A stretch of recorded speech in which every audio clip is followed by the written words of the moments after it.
ఇదంతా నా వల్లే జరిగింది. కళ్ళు మూసినా తెరిచిన చంద్రికనే కనిపిస్తుంది. Download and subscribe to ETV Win.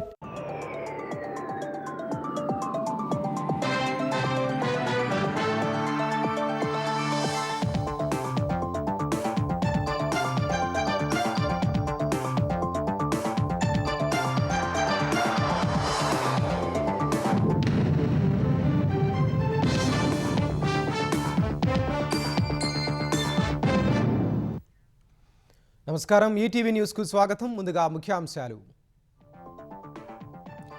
తెలంగాణలో పురపోరుకు జోరుగా సన్నాహాలు.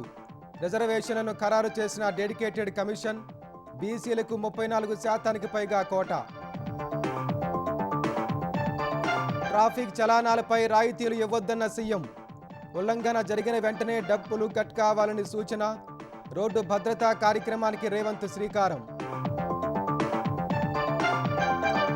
రెవెన్యూ సమస్యల పరిష్కారంలో అధికారుల అలసత్వంపై చంద్రబాబు ఆగ్రహం. మార్పు రాకపోతే చర్యలు తప్పవని హెచ్చరిక. తెలుగు రాష్ట్రాల్లో మొదలైన సంక్రాంతి కోలాహలం. సంస్కృతి సాంప్రదాయాలు ఉట్టిపడేలా వివిధ రకాల పోటీలు.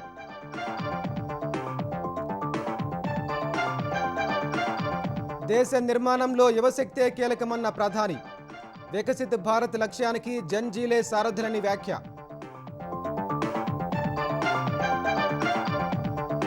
నేడు భారత్ అమెరికా మధ్య మరో విడత వాణిజ్య చర్చలు.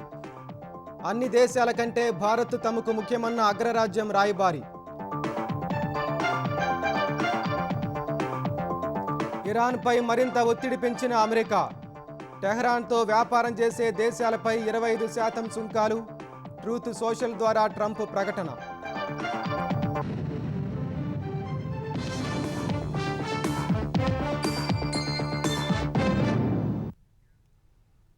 తెలంగాణలో పురపోరుకు రంగం సిద్ధమవుతోంది. బీసీ రిజర్వేషన్లను ఖరారు చేసిన డెడికేటెడ్ కమిషన్ ప్రభుత్వానికి నివేదిక ఇచ్చింది. బీసీలకు 34% కంటే ఎక్కువ కోటా ఇవ్వాలని సిఫార్సు చేసినట్లు సమాచారం. తెలంగాణ రాష్ట్ర ఎన్నిక సంఘం కూడా ఓటర్ల తుది జాబితా ప్రచురించింది. 1-2 రోజుల్లో పురపాలక శాఖ రిజర్వేషన్లపై స్పష్టతనిస్తే మున్సిపల్ ఎన్నికలకు ఎస్ఈసీ షెడ్యూల్ ప్రకటించే అవకాశం ఉంది. రాష్ట్రంలో పట్టణ స్థానిక సంస్థల ఎన్నికలకు సంబంధించి బీసీ రిజర్వేషన్లను ఖరారు చేస్తూ డెడికేటెడ్ కమిషన్ ప్రభుత్వానికి సోమవారం నివేదిక సమర్పించింది. మున్సిపాలిటీల వారీగా వార్డులు, చైర్పర్సన్ స్థానాలకు బీసీ రిజర్వేషన్లను పేర్కొంది. మొత్తం 50% రిజర్వేషన్లలో ఎస్సీ, ఎస్టీ రిజర్వేషన్లు తీసివేయగా మిగిలినవి బీసీలకు కేటాయించింది. గ్రామాలతో పోల్చితే పట్టణాల్లో ఎస్సీ, ఎస్టీ జనాభా తక్కువగా ఉంటుంది. ఈ నేపథ్యంలో ఎస్సీ, ఎస్టీలకు కలిపి దాదాపు 15% పైగా రిజర్వేషన్లు ఖరారు చేసినట్లు సమాచారం. బీసీలకు 34% పైగా రిజర్వేషన్లు కల్పించాలని డెడికేటెడ్ కమిషన్ పేర్కొన్నట్లు తెలిసింది. కమిషన్ నివేదిక ఆధారంగా మున్సిపాలిటీలు, కార్పొరేషన్ల వారీగా రిజర్వేషన్లను 1-2 రోజుల్లో ఖరారు చేసే అవకాశం ఉంది. అనంతరం తుది నివేదికను రాష్ట్ర ఎన్నికల సంఘానికి పురపాలక శాఖ అందజేయనుంది. ఎన్నికలు జరగనున్న మున్సిపాలిటీలు, కార్పొరేషన్లలో వార్డుల వారీగా ఓటర్ల తుది జాబితాలు ఖరారయ్యాయి. ఎన్నికలు జరిగే మున్సిపాలిటీలు, కార్పొరేషన్లలో 51,92,220 మంది ఓటర్లు ఉన్నట్లు రాష్ట్ర ఎన్నికల సంఘం ప్రకటించింది. అందులో 25,30,136 మంది పురుషులు, 26,54,453 మంది మహిళలు, 631 మంది ఇతర ఓటర్లున్నట్లు వెల్లడించింది. రాష్ట్ర వ్యాప్తంగా 32 జిల్లాల్లోని 6 కార్పొరేషన్లు, 366 డివిజన్లు, 117 మున్సిపాలిటీలు, 2,630 వార్డుల్లో ఓటర్ల జాబితా సవరణ ప్రక్రియ పూర్తయింది. ఇవాళ పోలింగ్ కేంద్రాల ముసాయిదా వివరాలు ప్రచురించనున్నారు. ఈ నెల 16న పోలింగ్ కేంద్రాల తుది జాబితాతో పాటు ఫోటోలతో కూడిన ఓటర్ల జాబితాను ప్రచురించనున్నారు. ఎన్నికల సన్నాహాల్లో భాగంగా మండల, జిల్లా, రాష్ట్ర స్థాయిలో అధికారులు అభ్యంతరాలు, సూచనలను స్వీకరించారు. రిజర్వేషన్లపై పురపాలక శాఖకు బీసీ డెడికేటెడ్ కమిషన్ నివేదిక సమర్పించడంతో పాటు ఓటర్ల తుది జాబితా ప్రచురితం కావడంతో మున్సిపల్ ఎన్నికల నిర్వహణకు మార్గం సుగమమైంది. ట్రాఫిక్ చలానాలపై రాయితీ ఇవ్వొద్దని ముఖ్యమంత్రి రేవంత్ రెడ్డి పోలీస్ శాఖను ఆదేశించారు. ట్రాఫిక్ నిబంధనల ఉల్లంఘనలపై కఠినంగా వ్యవహరించాలని సూచించారు. ట్రాఫిక్ నిబంధనలను ఉల్లంఘించిన వెంటనే డబ్బులు కట్టయ్యేలా వాహనం కొనుగోలు సమయంలోనే యజమాని బ్యాంకు ఖాతాను అనుసంధానం చేయాలని సూచించారు. రోడ్డు ప్రమాదాల నివారణే లక్ష్యంగా పోలీస్ శాఖ చేపట్టిన అరైవ్ అలైవ్ ప్రచార కార్యక్రమంలో పాల్గొన్న సీఎం దానికి సంబంధించిన పోస్టర్ను రేవంత్ రెడ్డి ఆవిష్కరించారు. తెలంగాణలో రోడ్డు ప్రమాదాల నివారణతో పాటు ప్రాణ నష్టాన్ని తగ్గించాలనే సంకల్పంతో పోలీసు శాఖ అరైవ్ అలైవ్ పేరుతో రోడ్డు భద్రతా ప్రచార కార్యక్రమానికి శ్రీకారం చుట్టింది. ఇవాల్టి నుంచి ఈ నెల 24వ తేదీ వరకు 10 రోజుల పాటు ప్రచారం చేయనుంది. రోడ్డు భద్రతా ప్రాముఖ్యతను ప్రతి పౌరుడి మనసులో బలంగా నాటుకుపోయేలా చేయడమే ఈ కార్యక్రమ లక్ష్యం. హైదరాబాద్ యూసుఫ్గూడలో arrive alive a campaign for safer roads in Telangana అనే కార్యక్రమాన్ని సీఎం రేవంత్ రెడ్డి ప్రారంభించారు. కోట్ల విజయభాస్కర్ రెడ్డి ఇండోర్ స్టేడియంలో జరిగిన ఈ కార్యక్రమంలో రవాణా శాఖ మంత్రి పొన్నం ప్రభాకర్, డీజీపీ శివధర్ రెడ్డి, హోంశాఖ special chief secretary CV Anand, Hyderabad CP VC సజ్జనార్తో కలిసి కార్యక్రమం పోస్టర్ను సీఎం రేవంత్ రెడ్డి ఆవిష్కరించారు. యుద్ధాల్లో సైనికుల కన్నా రోడ్డు ప్రమాదాల్లోనే ఎక్కువ మంది చనిపోతున్నారని ఆందోళన వ్యక్తం చేశారు. ట్రాఫిక్ నిబంధనల ఉల్లంఘనలపై కఠిన వైఖరి అవలంబించాలని పోలీసులకు సూచించారు. ట్రాఫిక్ చలానాలపై రాయితీలు ఇవ్వొద్దని సీఎం ఆదేశించారు. స్పీడింగ్ తోని మీరు చలానాలు వేస్తున్నారు, కానీ సంవత్సరం అయిన తర్వాత డిస్కౌంట్స్ ప్రకటిస్తున్నారు. తప్పని పరిస్థితిలో ఎవరి మీదైనా చలానా వేస్తే ఒక్క పైసా తగ్గించకండి. ఎప్పుడు చలానా పడితే ఆటోమేటిక్గా వాళ్ళ అకౌంట్లోకి వెళ్ళి డిడక్ట్ అయ్యి పోయే విధంగా బండి రిజిస్ట్రేషన్కి వచ్చినప్పుడే ఆ బండి యజమాని యొక్క ఖాతాను మీరు తీసుకోండి, బ్యాంక్ అకౌంట్ను అటాచ్ చేయండి. చలానా పడుతుందో ఆటోమేటిక్గా ఆ యజమాని అకౌంట్లో నుంచి నగదులు బదిలీ అయ్యే విధంగా టెక్నాలజీని వాడుకోండి. లేకపోతే ఈ ప్రమాదాలను నియంత్రించడం కష్టమవుతుంది. ఇలాంటి ప్రమాదాలకు పాల్పడే వాళ్ళ పట్ల కఠినంగా వ్యవహరించాలి. పిల్లలకు వాహనాలు ఇచ్చి ప్రమాదాలకు కారణమైతే వాహన యజమాని మీద కూడా కేసులు కట్టాలి. రోడ్డు ప్రమాదాలపై విద్యార్థి దశలోనే అవగాహన కల్పించాలని సీఎం రేవంత్ రెడ్డి సూచించారు. సమాజంలో కొందరి నిర్లక్ష్యం మరొకరి ప్రాణానికి ముప్పుగా మారుతోందని ఆందోళన వ్యక్తం చేశారు. రోడ్డు ప్రమాదాల్లో 3 నిమిషాలకు ప్రాణం పోతోందని సీఎం తెలిపారు. సైబర్ నేరాలు నియంత్రించడంలో తెలంగాణ దేశంలోనే ముందుందని చెప్పారు. మాదక ద్రవ్యాలపై తెలంగాణ ప్రభుత్వం యుద్ధం ప్రకటించిందని సీఎం పేర్కొన్నారు. దురలవాట్ల వల్ల డ్రగ్స్, గంజాయి కూడా ఒక మహమ్మారిగా మన సమాజాన్ని పట్టి పీడిస్తుంది. ఈరోజు ఈగల్ ఫోర్స్ని మనం ఎస్టాబ్లిష్ చేసినాం. ఈరోజు వ్యవస్థను బలోపేతం చేసుకొని డ్రగ్స్ మీద, గంజాయి మీద మన రాష్ట్ర ప్రభుత్వం ఒక యుద్ధం ప్రకటించింది. క్రమశిక్షణ కలిగిన భారతీయులుగా తీర్చిదిద్దాల్సిన అవసరము అధికారుల మీద, రాష్ట్ర ప్రభుత్వం మీద ఉన్నది. తప్పకుండా వీటన్నిటిని ప్రక్షాళన చేస్తాం. క్రమశిక్షణ కలిగిన అధికారులకు అక్కడ బాధ్యత ఇచ్చి దీని ఒక టాప్ ప్రయారిటీ టాస్క్ కింద తెలంగాణ రాష్ట్ర ప్రభుత్వం తీసుకుంటుంది. రోడ్డు ప్రమాదాల నివారణపై జబర్దస్త్ నటులు, హైదరాబాద్ ట్రాఫిక్ పోలీసులు వేసిన స్కిట్లు, అవగాహన కల్పించేందుకు ఇచ్చిన ప్రదర్శనలు ఆకట్టుకున్నాయి. తెలంగాణలో ప్రభుత్వ పాఠశాలల విద్యార్థులకు అందించనున్న 22 వస్తువుల నాణ్యత విషయంలో రాజీ పడొద్దని సీఎం రేవంత్ రెడ్డి అధికారులను ఆదేశించారు. సంక్షేమ హాస్టళ్లు, పాఠశాలల విద్యార్థులకు అందించే వస్తువుల సేకరణపై ఉన్నతాధికారులతో సీఎం సమీక్ష నిర్వహించారు. వేసవి సెలవుల తర్వాత పాఠశాలలు తిరిగి ప్రారంభమయ్యే నాటికి విద్యార్థులకు కిట్ అందించేలా చర్యలు తీసుకోవాలన్నారు. యూనిఫామ్తో పాటు 21 వస్తువులతో కూడిన కిట్ అందించాలని ప్రభుత్వం నిర్ణయం తీసుకుంది. స్కూల్ బెల్ట్, టై, షూస్, స్కూల్ బ్యాగ్, నోట్బుక్స్, ఇతర వస్తువుల సేకరణకు ప్రణాళికలు రూపొందించాలని ముఖ్యమంత్రి సూచించారు. ప్రభుత్వ పాఠశాలలు, రెసిడెన్షియల్ స్కూళ్లకు సంబంధించిన పెండింగ్ బిల్లుల వివరాలను అందించాలని ఆదేశించారు. రాజముద్రతో పంపిణీ చేస్తున్న పట్టాదారు పాస్ పుస్తకాల్లో చాలా తప్పులుంటున్నట్టు ఫిర్యాదులు రావడం, రెవెన్యూ సమస్యల పరిష్కారంలో అధికారుల అలసత్వంపై ముఖ్యమంత్రి చంద్రబాబు ఆగ్రహం వ్యక్తం చేశారు. ఎంత మోటివేట్ చేసినా అధికారుల్లో మార్పు రావటం లేదని, చర్యలు తప్పవని హెచ్చరించారు. ఓ 10 మందిపై చర్యలు తీసుకుంటే మొత్తం అందరూ దారికొస్తారని సీఎం అన్నారు.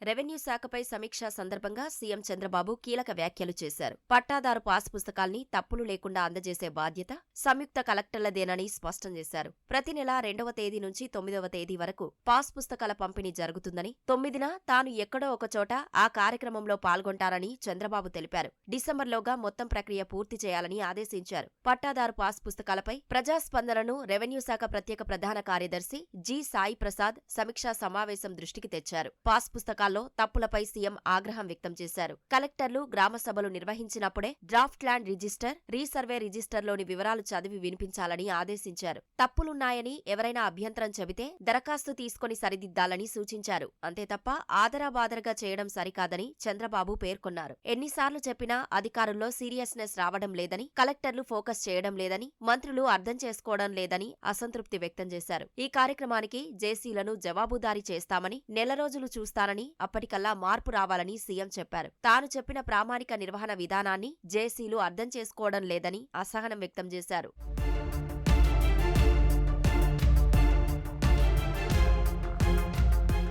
వారసత్వంగా వస్తున్న రెవెన్యూ సమస్యలకు టెక్నాలజీ సాయంతో ముగింపు పలకాలని సీఎం దిశానిర్దేశం చేశారు. ప్రస్తుతం 80% అర్జీలు భూములకు సంబంధించినవే ఉన్నాయని తెలిపారు. వాటిని పరిష్కరిస్తే ప్రభుత్వంపై ఒత్తిడి తగ్గుతుందన్నారు. సమస్యలు పరిష్కరించకుండా తాత్సారం చేసేవారిని కనిపెట్టడం చిటికలో పని అన్నారు. డేటా విశ్లేషిస్తే సరిపోతుందని చంద్రబాబు తెలిపారు. గుజరాత్, మహారాష్ట్రల్లో అధికారుల్లో జవాబుదారీతనం పెంచేందుకు అలాంటి విధానాలు అమలు చేస్తున్నారని వాటిని పరిశీలించాలని సూచించారు. భూసేకరణ సమస్యలను కూడా జిల్లా అధికారులు సరిగ్గా పట్టించుకోవడం లేదని, దానివల్ల న్యాయపరమైన ఇబ్బందులతో పాటు ప్రభుత్వానికి తీవ్ర నష్టం వాటిల్లుతోందని చంద్రబాబు అన్నారు.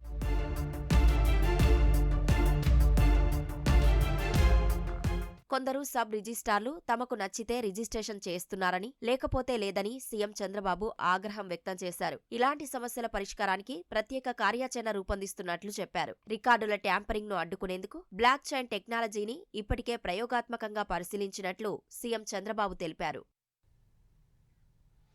ఏపీ నైపుణ్యాభివృద్ధి సంస్థకు చెందిన నిధులను దుర్వినియోగం చేశారంటూ వైసీపీ హయాంలో చంద్రబాబు తదితరులపై నమోదు చేసిన కేసులో విజయవాడ ఏసీబీ కోర్టు కీలక నిర్ణయం తీసుకుంది.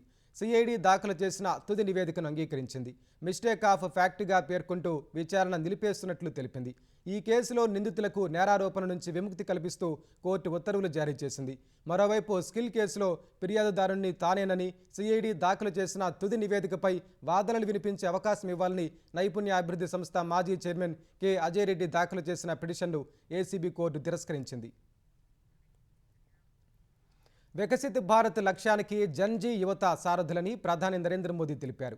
సోమవారం స్వామి వివేకానంద జయంతి సందర్భంగా ఢిల్లీలో నిర్వహించిన Viksit Bharat young leaders dialogue కార్యక్రమంలో పాల్గొన్న ప్రధాని యువత ఆవిష్కరణలను పరిశీలించారు.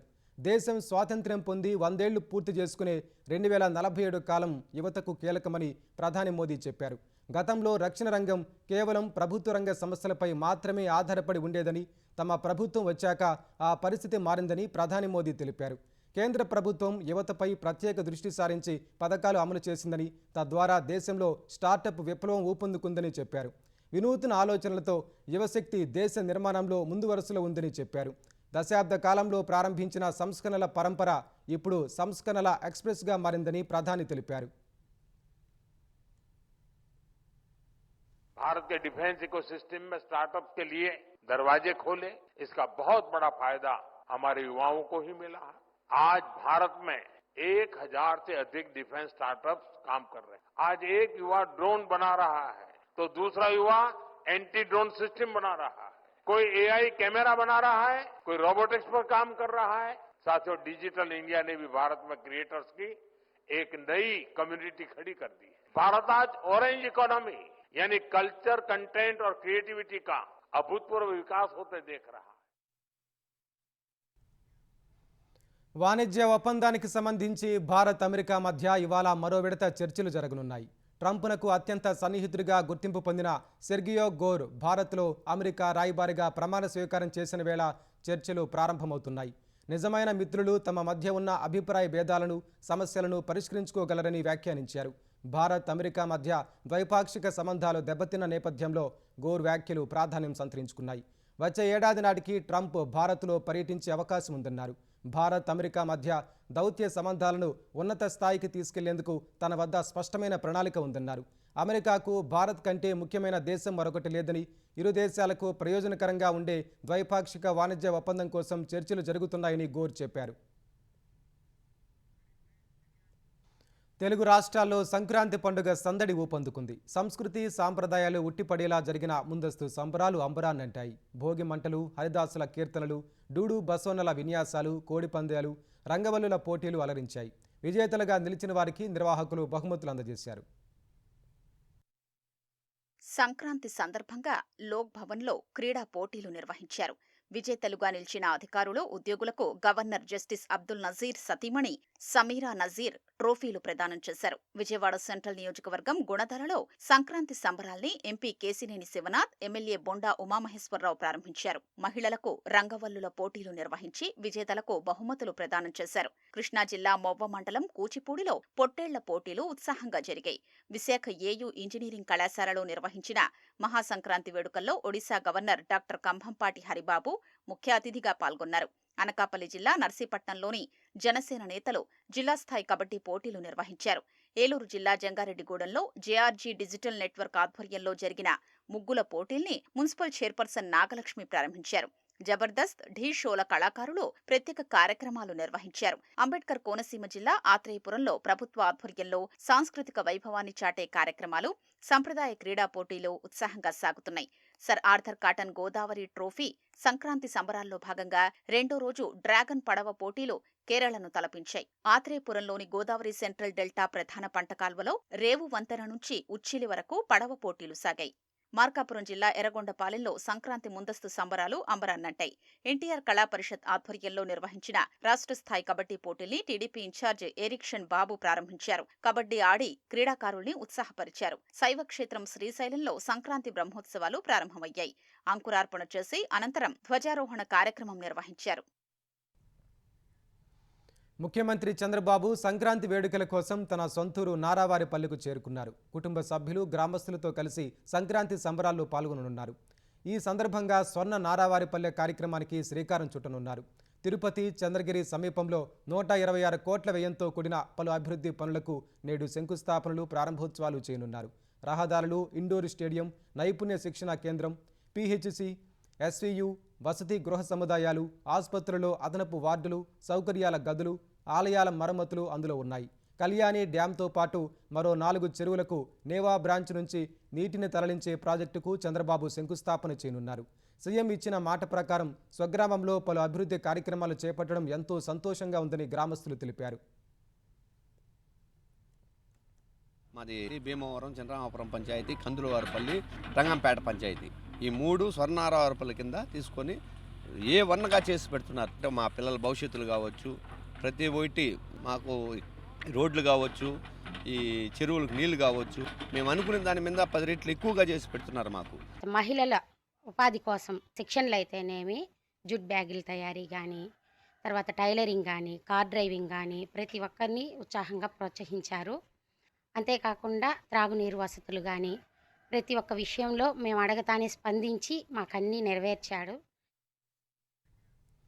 ముఖ్యమంత్రి చంద్రబాబు, మంత్రి నారా లోకేష్లు సూర్యలంక బీచ్ను ఏరియల్ వ్యూ ద్వారా పరిశీలించారు. సూర్యలంక బీచ్ను పర్యాటక ప్రాంతంగా తీర్చిదిద్దేందుకు స్వదేశీ దర్శన్ 2.0 కింద కేంద్ర ప్రభుత్వం 97 కోట్ల రూపాయలు విడుదల చేసింది. ఆ నిధులతో షాపింగ్ స్ట్రీట్, పార్కింగ్ సదుపాయాలు, administration building, tourist information building పనులు చేపట్టారు. సూర్యలంక ఎక్స్పీరియన్స్ జోన్ కూడా ఏర్పాటు చేయనున్నారు. సంక్రాంతి పండుగ కోసం నారావారిపల్లెకు హెలికాప్టర్లో వెళ్తున్న సమయంలో సీఎం చంద్రబాబు, మంత్రి లోకేష్ సూర్యలంక బీచ్ను పరిశీలించారు. సంక్రాంతి తెలుగు ప్రజలకు పెద్ద పండగని తెలంగాణ ఉప ముఖ్యమంత్రి మల్లు భట్టి విక్రమార్క అన్నారు. సంక్రాంతి పండుగ సందర్భంగా ఖైరతాబాద్ ఎమ్మెల్యే దానం నాగేంద్ర ఆధ్వర్యంలో జరిగిన ముగ్గుల పోటీల ముగింపు కార్యక్రమానికి ఆయన ముఖ్య అతిథిగా హాజరయ్యారు. హైదరాబాద్లోని హెచ్ఎండిఏ మైదానంలో జరిగిన ఈ పోటీల్లో సుమారు 600 మంది మహిళలు ఉత్సాహంగా పాల్గొన్నారు. విజేతలకు బహుమతులు ప్రదానం చేశారు. తెలంగాణ ప్రభుత్వం చేపడుతున్న సంక్షేమ పథకాలను ముగ్గుల రూపంలో ఆవిష్కరించడం హర్షణీయమని భట్టి విక్రమార్క అన్నారు. హైదరాబాద్ నగరంలో జరిగే కైట్ ఫెస్టివల్ మత సామరస్యానికి ప్రతీకగా నిలుస్తోందన్నారు.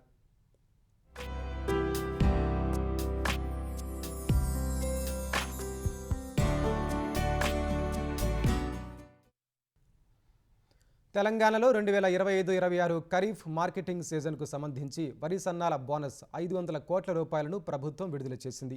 ఎన్నికల్లో ఇచ్చిన హామీ మేరకు సన్నధాన్యం క్వింటాల్పై 500 రూపాయలు బోనస్ ఇస్తున్నట్లు పౌర సరఫరాల శాఖ ఉత్తర్వుల్లో పేర్కొంది. ధాన్యం కొనుగోలు కేంద్రాల ద్వారా వానాకాలం మార్కెటింగ్ సీజన్లో సేకరించిన ధాన్యానికి 1425 కోట్ల 91 లక్షల రూపాయలను నేరుగా రైతుల బ్యాంకు ఖాతాలో జమ చేసినట్లు తెలిపింది. ఇందిరమ్మ ఇండ్ల పథకంలో భాగంగా చేపట్టిన పనులకు వివిధ కారణాల వల్ల బిల్లులు ఆగిపోయిన L3 కేటగిరీ లబ్ధిదారులకు ప్రభుత్వం నిధులు విడుదల చేసింది.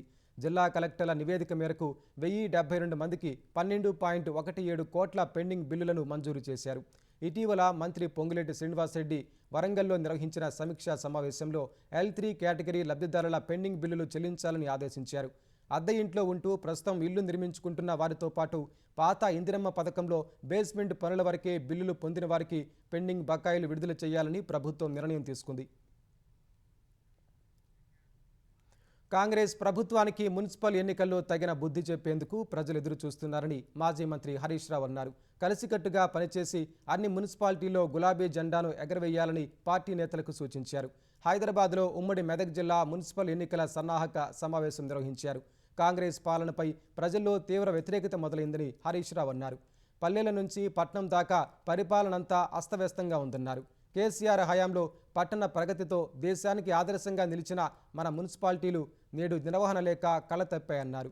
వీధి లైట్లు పెట్టలేని స్థితిలో, మురికి కాలువలు శుభ్రం చేయలేని దయనీయ స్థితిలో ఈ ప్రభుత్వం ఉందన్నారు. కాంగ్రెస్ వైఫల్యాలను ఎండగడుతూ ప్రచారం చేయాలని హరీష్ రావు దిశానిర్దేశం చేశారు. ఇరాన్తో వ్యాపారం చేసే దేశాలపై 25% సుంకాన్ని విధిస్తున్నట్లు అమెరికా అధ్యక్షుడు డొనాల్డ్ ట్రంప్ ప్రకటించారు. ఈ మేరకు ట్రూత్ సోషల్లో ఓ పోస్టు పెట్టారు. ఈ సుంకాలు వెంటనే అమల్లోకి వస్తాయని పేర్కొన్నారు. ఈ ఆదేశాలు ఫైనల్ అని ట్రంప్ స్పష్టం చేశారు. ఇరాన్లో ప్రభుత్వ వ్యతిరేక నిరసనలపై ఖమేనీ ప్రభుత్వం అవలంబిస్తున్న అణచివేత చర్యల నేపథ్యంలోనే ఈ నిర్ణయం తీసుకున్నట్లు తెలుస్తోంది. అంతకుముందు ఇరాన్పై వైమానిక దాడులు చేయడం సహా అన్ని అంశాలను అధ్యక్షుడు పరిశీలిస్తున్నట్లు శ్వేత సౌధం అధికార ప్రతినిధి కరోలిన్ లీవిట్ తెలిపారు. నిరసనకారుల పట్ల ఇరాన్ సర్కార్ హింసాత్మకంగా వ్యవహరించడంపై ట్రంప్ ఆగ్రహంగా ఉన్నట్లు వివరించారు. ప్రభుత్వ వ్యతిరేక ఆందోళనలతో అట్టుడుగుతోన్న ఇరాన్లో ఖమేనీ ప్రభుత్వం కొత్త వ్యూహానికి తెరతీసింది. ప్రభుత్వ వ్యతిరేక ఆందోళనలకు పోటీగా అనుకూల ప్రదర్శనలు ప్రారంభించింది. లక్షల మందిని సమీకరించి ర్యాలీ చేపట్టింది. టెహరాన్లోని ఎంగెలాబ్ స్క్వేర్ వద్ద ప్రదర్శనకారులు గుమిగూడారు. దేశ అధ్యక్షుడు పెజెష్కియాన్, విదేశాంగ మంత్రి అబ్బాస్ అరాగ్చీ తదితరులు ర్యాలీలో పాల్గొన్నారు. జాహెదాన్, కెర్మన్, రష్త్ వంటి ప్రాంతాల్లో ప్రభుత్వ అనుకూల ప్రదర్శనలు జరిగాయి. ఈ దృశ్యాలను ఇరాన్ అధికారిక మీడియా ప్రసారం చేసింది. అమెరికన్, ఇజ్రాయెల్ ఉగ్రవాదానికి వ్యతిరేకంగా ఇరాన్ ప్రజల తిరుగుబాటే ఈ ప్రదర్శనలని పేర్కొంది. ప్రభుత్వం ఇంటర్నెట్, టెలిఫోన్ సేవలను నిలిపివేయడంతో ప్రజలు స్టార్లింక్ సేవలను మారుతున్నారు.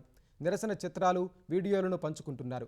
ఈ నేపథ్యంలో స్టార్లింక్ శాటిలైట్ను జామ్ చేసేందుకు ఖమేనీ ప్రభుత్వం కిల్ స్విచ్ను వాడినట్లు తెలుస్తోంది. ఈ సాంకేతికతను రష్యా లేక చైనా సరఫరా చేసి ఉండొచ్చని అనుమానిస్తున్నారు. మరోవైపు 2 వారాలు దాటిన ఆందోళనల్లో ఇప్పటి వరకు 600 మందికి పైగా మృతి చెందారు. ఉత్తర అట్లాంటిక్లో రష్యా జెండాతో కూడిన చమురు ట్యాంకర్ సిబ్బందిలో ఉన్న 3 భారతీయులను అమెరికా విడుదల చేసింది. అంతర్జాతీయ జలాల్లో ఆపరేషన్ నిర్వహించిన అగ్రరాజ్యం ట్యాంకర్ మారినేరాను స్వాధీనం చేసుకుంది. వెనుజువేలా, రష్యా, ఇరాన్ వంటి దేశాలకు చమురు రవాణాలో పాల్గొన్న షాడో ఫ్లీట్గా ఈ నౌక భాగమని అగ్రరాజ్యం పేర్కొంది. ట్యాంకర్లో 3 భారతీయులతో పాటు 28 మంది సిబ్బంది ఉన్నారు. హిమాచల్ ప్రదేశ్కు చెందిన 26 ఏళ్ల మర్చెంట్ నేవీ అధికారి రక్షిత్ చౌహాన్కు వచ్చే నెలలో వివాహం జరగాల్సి ఉంది. బంగ్లాదేశ్లో హిందూ మైనార్టీలపై దాడులు ఆగటం లేదు. తాజాగా సమీర్ కుమార్ దాస్ అనే ఆటో డ్రైవర్ను అల్లరి మూకలు కొట్టి చంపాయి. చిట్టగాంగ్లోని దగన్ భుయాన్లో ఈ ఘటన జరిగింది. 28 ఏళ్ల దాస్ను కొట్టిన తర్వాత కత్తితో పొడిచినట్లు స్థానిక మీడియా తెలిపింది. హత్య తర్వాత నిందితులు మృతుడి ఆటో రిక్షాలో పరారయ్యారు. పక్కా ప్రణాళికతో హత్య చేసినట్లు తెలుస్తోంది. దాస్ కుటుంబ సభ్యుల ఫిర్యాదు మేరకు కేసు నమోదు చేసిన బంగ్లాదేశ్ పోలీసులు నిందితుల కోసం గాలిస్తున్నారు.